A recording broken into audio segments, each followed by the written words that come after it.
রাখতে আসবেন HSC union committee ঢাকারপাড়ার যুগ্ম আহ্বায়ক জনাব এস এম সবুজ দোয়ারি। আগায় নেমে তারপরে তুমি রইবে থেমে, বারে বারে জ্বললে বাতি, হয়তো বাতি জ্বলবে না, ধীরের মতো বসে থাকা চলবে না রে, চলবে না। আজকে মহান সভার বন্ধু সভাপতি মঞ্চে উপস্থিত, আজকে সভার প্রধান অতিথি মঞ্চে উপস্থিত, আজকে পক্ষ থেকে একটা রিলে কমিটির পক্ষ থেকে আপনাদের জানাচ্ছি সংগ্রামী সালাম, বিপ্লবী অভিনন্দন। সংগ্রামী এলাকাবাসী, আপনারা জানেন জনাব সাইদ হোসেন চৌধুরী ব্যক্তিগত সহযোগিতায় আজকের এই আয়োজন, আজকের আয়োজনের বিষয়বস্তু আপনাদের জানতে হবে। আমি প্রথমেই বলব জনাব সাইদ হোসেন চৌধুরীর কথা। জনাব সাইদ হোসেন চৌধুরীকে, কি তার পরিচয়, কি তার উদ্দেশ্য। জনাব সাইদ হোসেন চৌধুরী হলেন বাংলাদেশ তথা এশিয়া মহাদেশের অন্যতম সফল ব্যবসায়ী, আন্তর্জাতিক বিজনেসম্যান, বাংলাদেশের গর্ব। তিনি বাংলাদেশের মানুষের জন্য, আত্মমানবতার জন্য, গরিব দুঃখী মানুষের জন্য, সমাজের সর্বশ্রেণীর মানুষের জন্য উন্নয়নের কথা ভেবেছেন।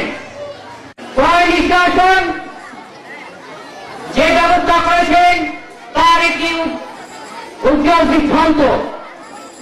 জনাব সাইদ হোসেন চৌধুরী ব্যক্তিগত উদ্যোগে সেবার ব্যবস্থা নিয়েছেন। জনাব সাইদ হোসেন চৌধুরীর আত্মমানবতার সেবার প্রতীক। তিনি গরিব দুঃখী মানুষের বিভিন্ন সমস্যার সমাধানের জন্য সমাজ সেবায় নিবেদিত এক কর্মীর নাম জনাব সাইদ হোসেন চৌধুরী। জনাব সাইদ হোসেন চৌধুরী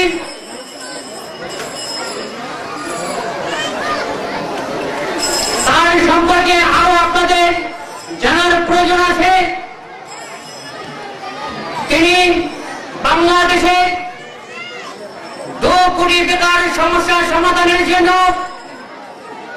তিনি ব্যক্তিগত উদ্যোগে জাতীয় বেকার বোর্ড গঠনের প্রতিশ্রুতি দিয়েছেন।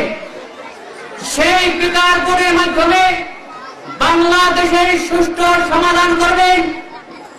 বাংলাদেশের মানুষের জাতীয় বেকারের সমস্যার সমাধানের জন্য, দারিদ্র বিমোচনের জন্য তিনি বিশাল প্রজেক্ট হাতে নিয়েছেন। আমরা সেই প্রজেক্ট পর্যায়ক্রমে বাংলাদেশের বিভিন্ন অঞ্চলে সেবার কার্যক্রম অব্যাহত রেখেছি। তার একটি উজ্জ্বল দৃষ্টান্ত আজকের এই সমাজ, আজকের এই অনুষ্ঠান, আজকের রেলওয়ে।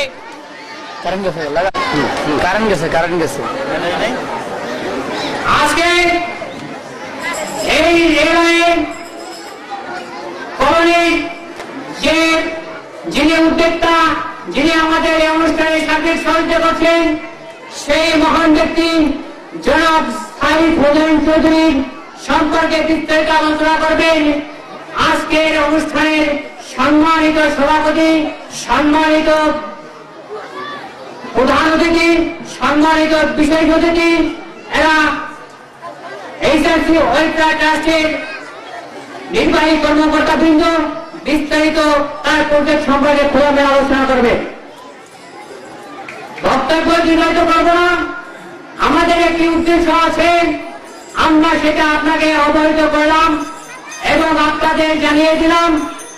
অত্র এলাকার যে কোনো সমস্যা, সামাজিক উন্নয়নের জন্য, শিক্ষা প্রতিষ্ঠানের উন্নয়নের জন্য, মসজিদ মাদ্রাসার উন্নয়নের জন্য, সর্বোপরি এলাকার যে কোনো সমস্যা জনকল্যাণমূলক কাজে সাইদ হোসেন চৌধুরী আপনাদের পাশে থাকবেন, এই প্রতিশ্রুতি দিয়ে আমার বক্তব্য শেষ করছি। ধন্যবাদ সকলকে।